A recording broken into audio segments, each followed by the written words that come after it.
आणि खऱ्या अर्थाने शिवतीर्थावरची ही प्रचार सभा नाही तर परिवर्तनाची नांदी आहे, बदलाची नांदी आहे असं म्हटलं तर वावगं ठरणार नाही. काल इथं एक सभा झाली, त्यात नेहमीचेच शिव्याशाप, टोमणे, टीका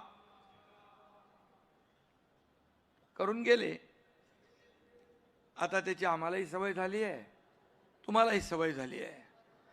त्यांच्याकडे मुद्देच नाहीत, त्यामुळे बोलणार काय. मात्र आपली ही सभा कुणालाही उत्तर देण्यासाठी नाही, तर गेल्या 3-3.5 वर्षामध्ये महायुतीने केलेल्या कामाचा, मुंबईसाठी केलेल्या कामाचा लेखाजोखा आणि पुढच्या 5 वर्षात आम्ही काय करणार आहे ते सांगण्यासाठी ही सभा आहे. विकासाचा अजेंडा घेऊन आम्ही पुढे जातोय. तुम्हाला माहित आहे, या आरोपानं मी कधी आरोपाने उत्तर दिलं नाही, टीकेला टीकेने उत्तर दिलं नाही. मी नेहमी आरोपाला कामातून उत्तर दिलं आणि कामातूनच उत्तर देतो. आता भावनेचं नाही तर विकासाचं राजकारण या ठिकाणी लोकांना अपेक्षित आहे आणि आम्ही तेच केलं आणि तेच करणार. भावनेचं नाही तर विकासाचं राजकारण. विकसित भारत, विकसित महाराष्ट्र आणि विकसित मुंबई हे बाळासाहेबांचं स्वप्न होतं.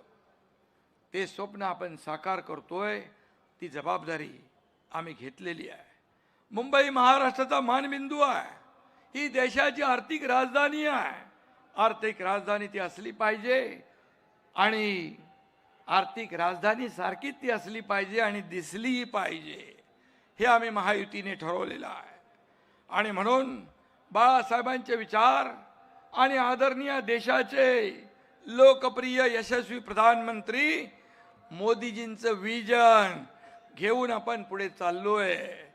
मुंबईच्या सर्वांगीण विकासासाठी अहोरात्र आपण काम करतोय आणि म्हणून यापुढे देखील फक्त विकास, विकास आणि विकास हाच अजेंडा आहे आपला. काही लोकांना फक्त निवडणूक आली की मराठी माणसाची आठवण येते. एरवी ही मंडळी मराठी माणसाकडे ढुंकूनही पाहत नाहीत आणि त्यांना मराठीसाठी काही करावं असं वाटतही नाही, वाटलंही नाही. मी मागेही म्हणालो होतो, दिवसभर नेटफ्लिक्स आणि जमेल तेव्हा पॉलिटिक्स एवढाच त्यांचा इंटरेस्ट आहे. आणि म्हणून 5 साल घर में और चुनाव आया तो मुंबई खतरे में, अशा प्रकारचं नेहमीचं पालपूज जे आहे ते लावतात. अरे मुंबई काय रेल्वेचा डबा आहे, कुठेही काढला आणि कुठेही जोडला असं होत नाही. मराठी माणसाची आजची जी अवस्था आहे त्याला हेच लोक जबाबदार आहेत. मगाशी रामदास भाईंनी, अमित साटम यांनी आपल्या भाषणात ते सांगितलं आहे. तुम्हीच म्हणताय ना मराठी माणसाचं अस्तित्व धोक्यात आलंय. तुमच्याच काळात मराठी माणूस मुंबई बाहेर फेकला गेला. महापालिकेत तुमची 25 वर्ष सत्ता होती, मग हे कुणाचं अपयश आहे सांगून टाका. सत्तेत असताना मराठी माणसासाठी, मुंबईसाठी तुम्ही काय केलं ते सांगा. ही मराठी माणसाची शेवटची लढाई आहे असं इमोशनल भाषण काही लोकांनी केलं. पण मराठी माणसाचं अस्तित्व कधी धोक्यात नव्हतं, आजही नाही आणि उद्याही ते धोक्यात राहणार नाही. तुम्ही त्याची चिंता करू नका. तुमचं अस्तित्व धोक्यात आलंय, तुमचं राजकारण मात्र धोक्यात आलंय. परंतु मराठी माणसाचं हित जपायला, मुंबईचं हित जपायला आम्ही समर्थ आहोत.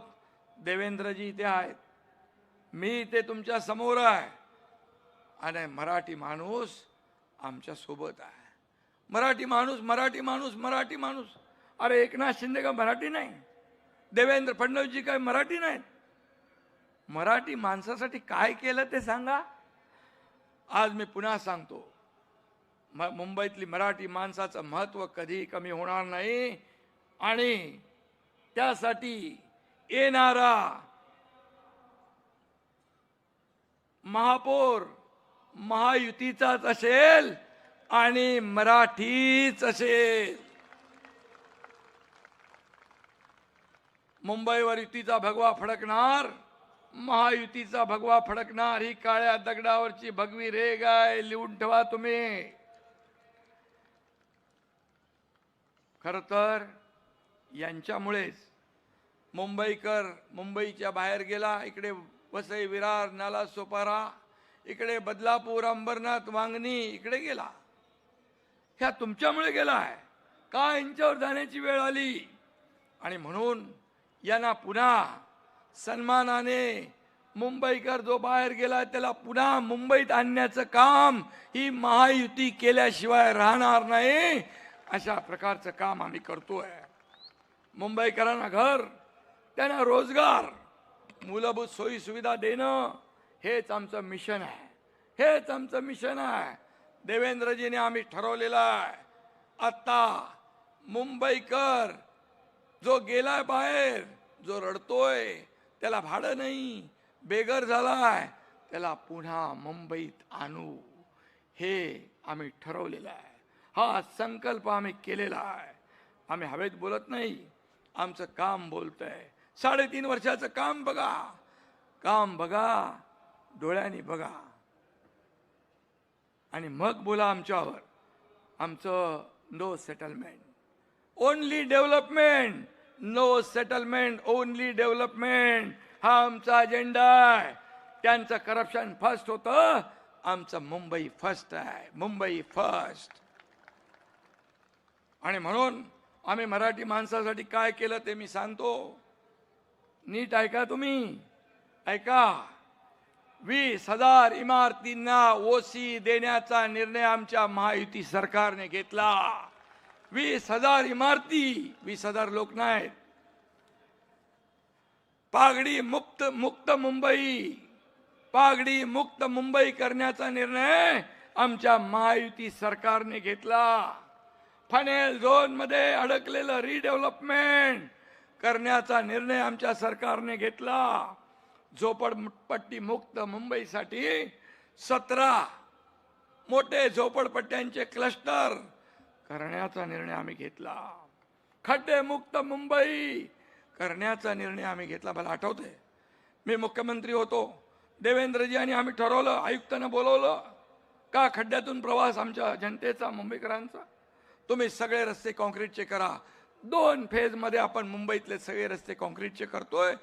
मे पर्यंत बरेचसे रस्ते त्यातले होतील. पुढच्या 1 वर्षात मुंबई खड्डे मुक्त झाल्याशिवाय राहणार नाही. हे काम आहे आमचं. हे काम केलंय. म्हाडा इमारतींच्या पुनर्विकासासाठी क्लस्टर योजना आम्ही आणली आहे. मग अशी सांगितलं गिरणी कामगारांचं, तुम्ही एक तरी गिरणी कामगार घर दिला. आम्ही साठम इथं बसलेत, 10 ते 12 हजार गिरणी कामगारांना महायुतीने घरं दिली आणि आणखी 1 लाख गिरणी कामगारांना मुंबई आणि MMR मध्ये महायुती घरं देणार. कारण मुंबईकर मुंबईसाठी खपला आहे. आम्ही स्वतःची घर भरणारे नाही, लोकांना घर देणारे आहोत. आम्ही देणारे आहोत, आम्ही घेणारे नाही. 3.5 वर्षात पाहिलंय तुम्ही, लाखो मुंबईकरांना, मराठी माणसांना त्याचा फायदा होईल. त्यांच्या काळातलं एक तरी काम सांगा. उलट आधी जी कामं सुरू होती, जे देवेंद्रजी मुख्यमंत्री असताना, हे झाल्यानंतर, हे मुख्यमंत्री झाल्यानंतर त्याला स्टे दिला, स्पीड ब्रेकर आणला, सगळं ठप्प केलं. मेट्रो 3चा प्रवास रोखला.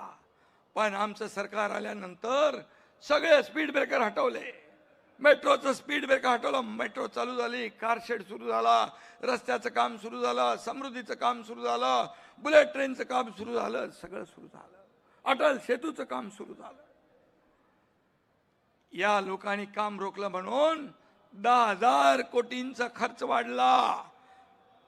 हा खर्च तुमच्या खिशातून आम्ही वसूल करायचा का?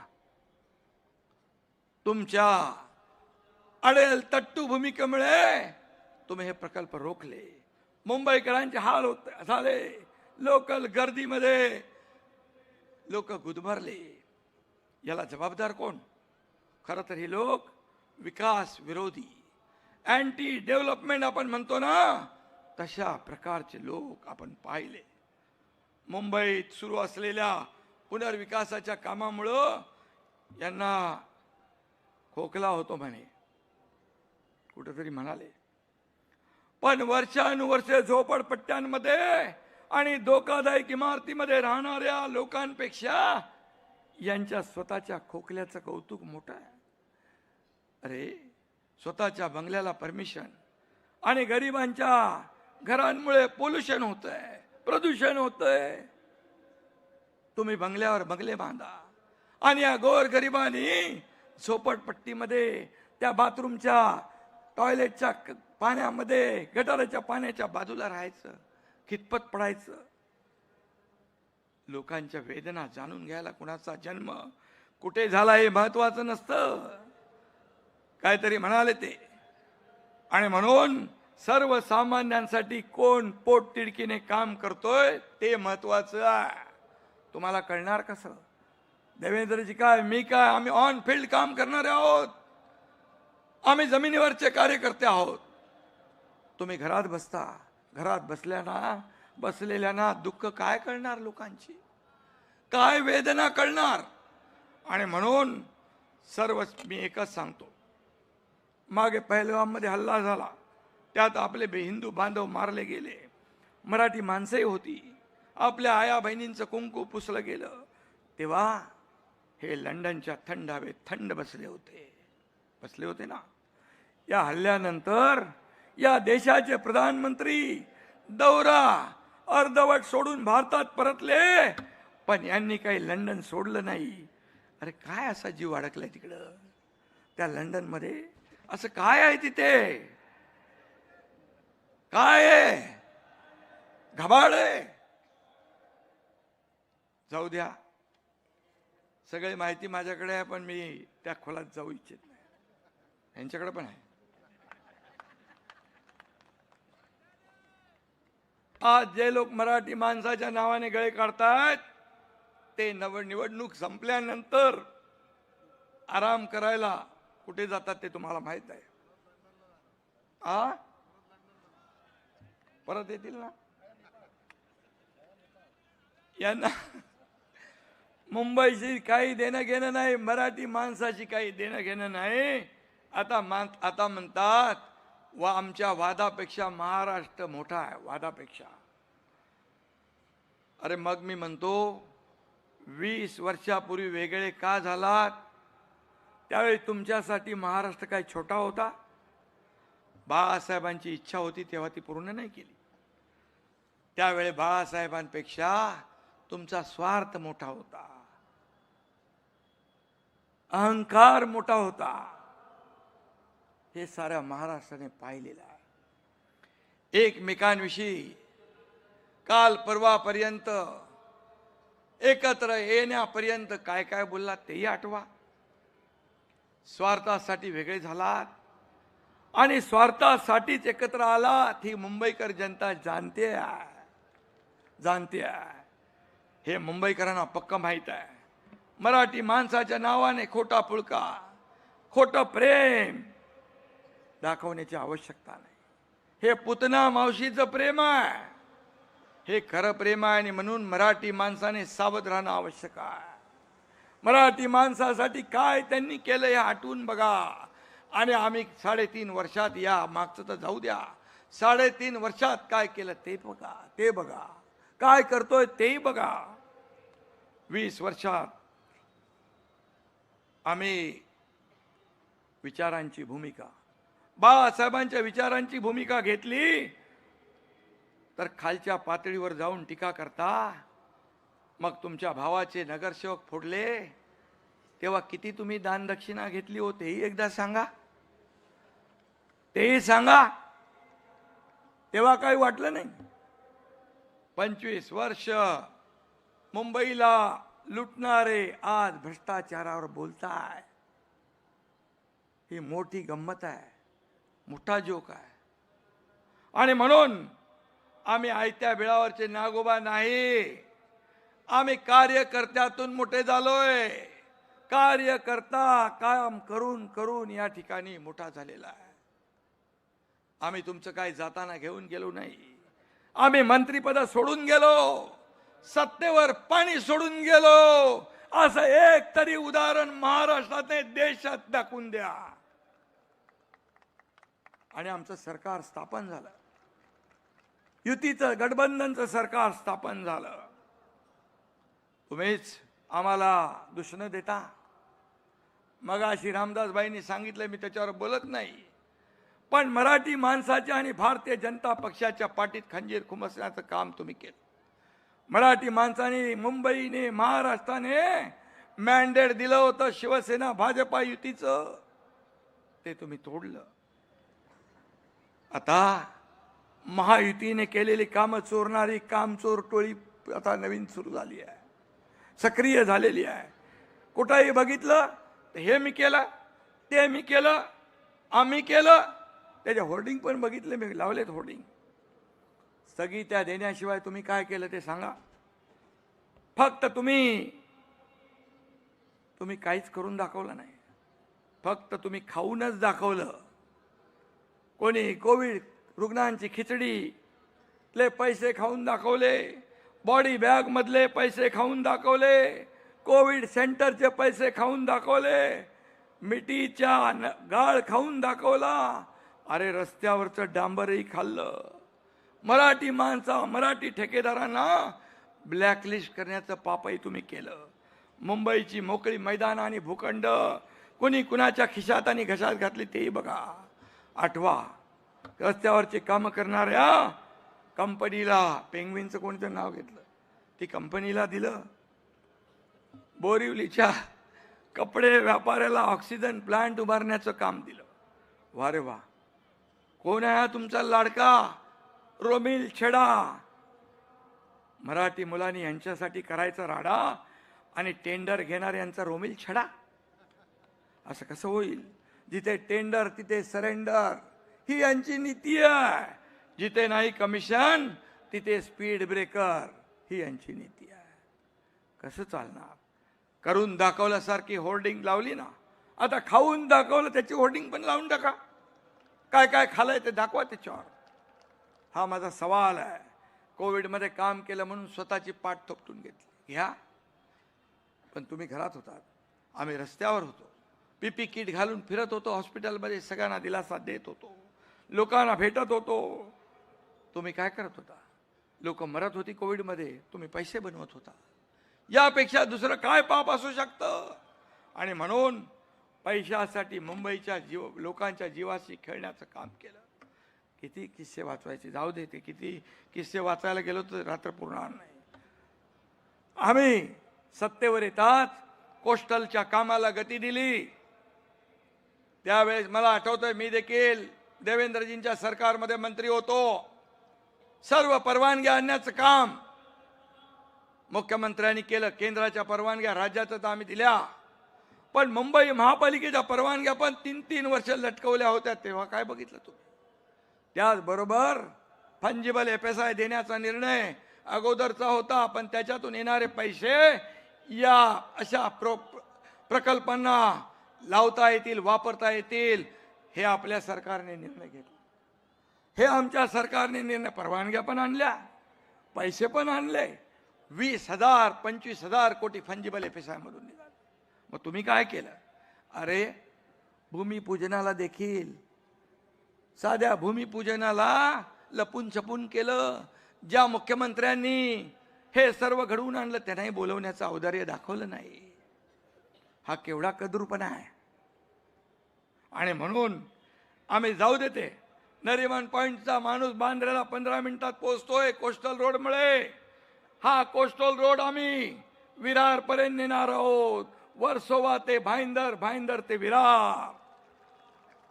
मुंबई 40 मिनिटात विरार पर्यंत, 15 मिनिटात बांद्र्यातून नरिमन पॉइंट. गेम चेंजर प्रकल्प आहे. मुंबई ईस्टर्न फ्रीवे सुद्धा ठाण्यापर्यंत आम्ही वाढवतोय, एलिव्हेटेड करतोय.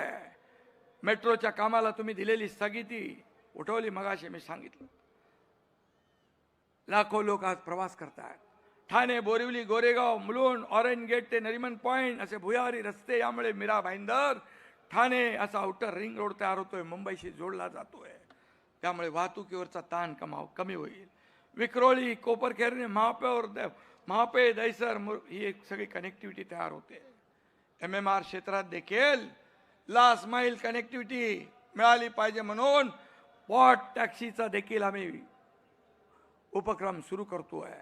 मुंबई ते नवी मुंबई विमानतळ मेट्रोने जोडतोय. काही मिनिटात मुंबईच्या एका टोकापासून दुसऱ्या टोकापर्यंत पोचता येईल. आम्ही अशा प्रकारचं जाळ निर्माण करतोय. मुंबईला अधिक जवळ आणतोय. आम्ही मुंबईला जोडतोय.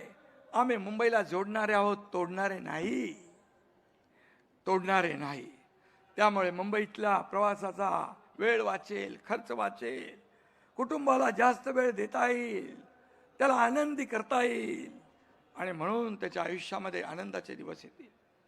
याला म्हणतात विकास. प्रवासाचा त्रास घराबाहेर पडणाऱ्यांनाच कळतो. घरात बसणाऱ्यांना तो कसा कळेल? आणि म्हणून मुंबईचं प्रदूषण कमी करण्यासाठी आतापर्यंत STP नव्हते. हे छोट्या छोट्या शहरामध्ये STP आहेत. कल्याण, डोंबिवली, ठाणे असे छोटे शहर जे बघितले तिथे STP आहेत. मुंबईसारख्या शहरात STP नाही. ते आम्ही सुरू केले. 1.5 वर्षात STPचे कामं पूर्ण होतील. प्रदूषण कमी होईल. समुद्रात काळं पाणी, प्रदूषित पाणी जातंय, निळं शार समुद्र होईल. हे आम्ही करतोय.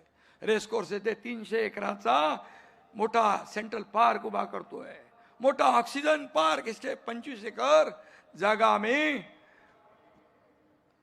महालक्ष्मी रेसकोर्स मधून घेतली आणि कोस्टल रोडचं 170 असं अंडरपास करून एकत्र जोडतोय. हे आमचं काम आहे. मुंबईकरांना कुणाच्या टोमणे मारण्यामध्ये इंटरेस्ट नाही. माझ्या आयुष्यात काय बदल होतोय, माझा प्रवास कसा सुकर होतोय, याला प्राधान्य मुंबईकर देणार.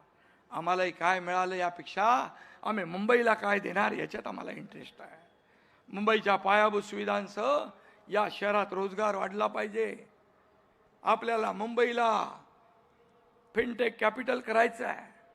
प्रधानमंत्री नरेंद्र मोदीजींनी तो निर्धार केला आहे. त्याचं प्लॅनिंगही सुरू आहे. मुख्यमंत्री दररोज वेळेवर बैठका घेत आहेत.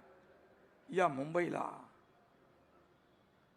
आर्थिक देशाची राजधानी आहे. जगभरातले लोक येतात आणि म्हणून global financial hub, fintech capital हे सगळं करतोय आपण.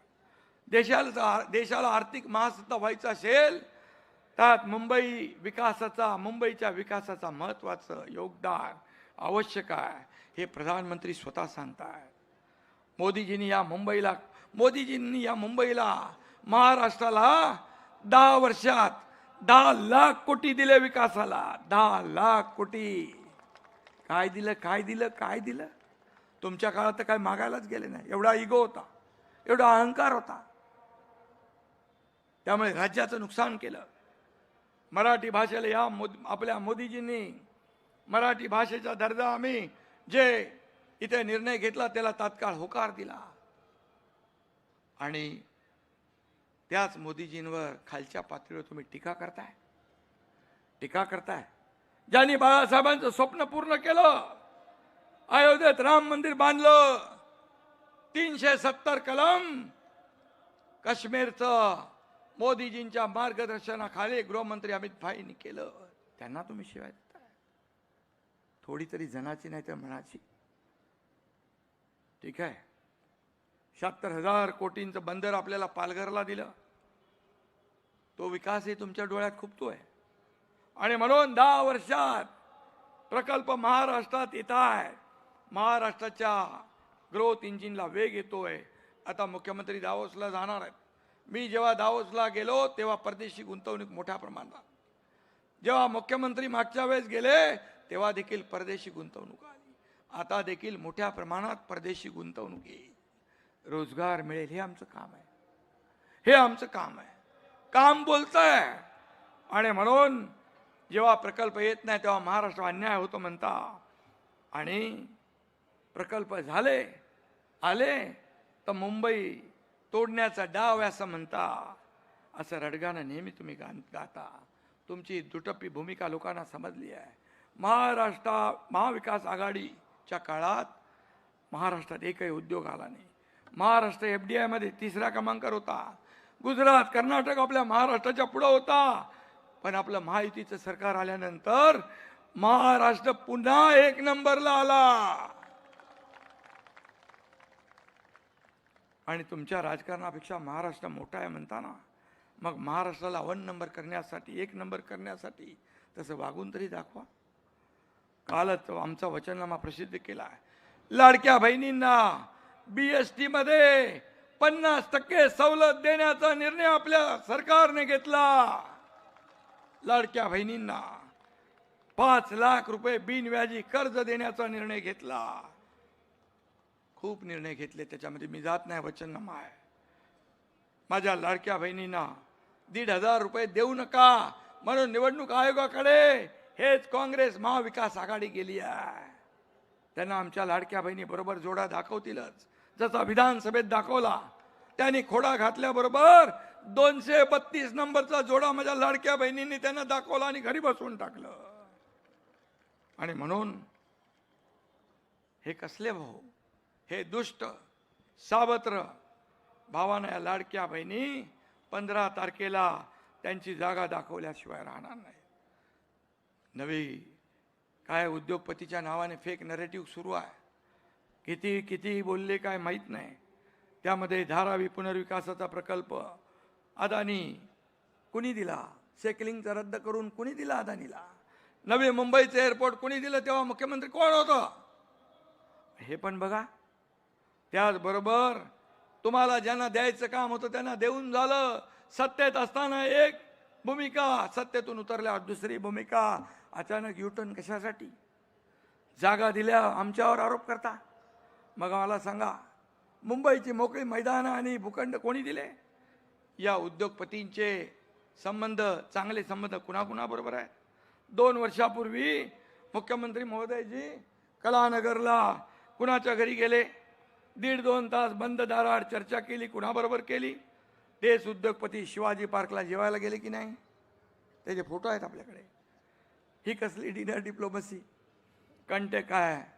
कंटेनर तुमच्या यार्डात पोचले नाही का? तुम्हाला समजलं नाही वाटतं? जाऊ, ठीक आहे. अरे आमच्यावर कसले आरोप करता? हे समोर आहे, ये जनता है, सब जानती है. म्हणून ज्यांची नावं घेता त्यांना घरी जेवायला बोलवता, बोलवा, काही प्रॉब्लेम नाही आहे. तुमची मुलं त्यांच्या लग्नात नसतात. कळू द्या लोकांना कोण कुणाचा दोस्त आहे. तुमचे नकाशे बघून शेजारी बसलेले बिचारे जयंतराव कावरे बावरे झाले मुख्यमंत्री महोदय. त्यांना कळेच ना काय चाललंय, का अगोदर काय परिस्थिती होती, नंतर कशी झाली. ये पब्लिक है, सब जानती है. आणि मी सांगतो, जब चाहिए हरी पत्ती तब याद आते हैं उद्योगपती. असं यांचं असा यांचा स्वभाव आहे. आणि म्हणून आमच्यासाठी उद्योगपती नाही, उद्योग तर आलेच पाहिजे.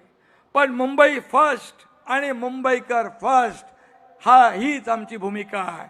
राज्यात उद्योग यायला पाहिजे, मराठी उद्योजक निर्माण व्हायला पाहिजे. यासाठी तुम्ही कधी प्रयत्न केले का? ते पण मराठी माणसाला एकदा सांगून टाका. मराठी तरुणाच्या हातात उद्योग देण्याऐवजी तुम्ही दगड देताय. कसली नीती आहे तुमची? मुंबईकडे फक्त सोन्याचं अंड देणारी कोंबडी म्हणून तुम्ही पाहिलं. आता सोन्याची अंडी देणारी कोंबडी कापायला तुम्ही निघालात. मुंबईकर सुज्ञ, मुंबईकर तुमच्या भूलथापानं बोलणार नाही. आणि मुंबईकर आता तुमच्या खोट्या प्रचाराला भुलणार नाही. भावनेच्या राजकारणाला बळी पडणार नाही. मी पुन्हा एकदा सांगतो, कोणी माईका लाल आला तरी मुंबई महाराष्ट्रापासून कोणी तोडू शकणार नाही. आणि म्हणून आपल्याला मुंबईला अधिक गतिमान समृद्ध करायचं आहे. येणाऱ्या 15 तारखेला धनुष्यबाण आणि या कमळ या निशाणी समोर आपल्याला बटन दाबून महायुतीच्या सर्व उमेदवारांना विजयी करायचं आहे. ही विनंती आपल्याला करायला आलोय. आणि मुंबई महापालिकेवर महायुतीचाच भगवा फडकणार. आणि पुन्हा एकदा सांगतो, मुंबईचा महापौर मराठीच होणार. जय हिंद.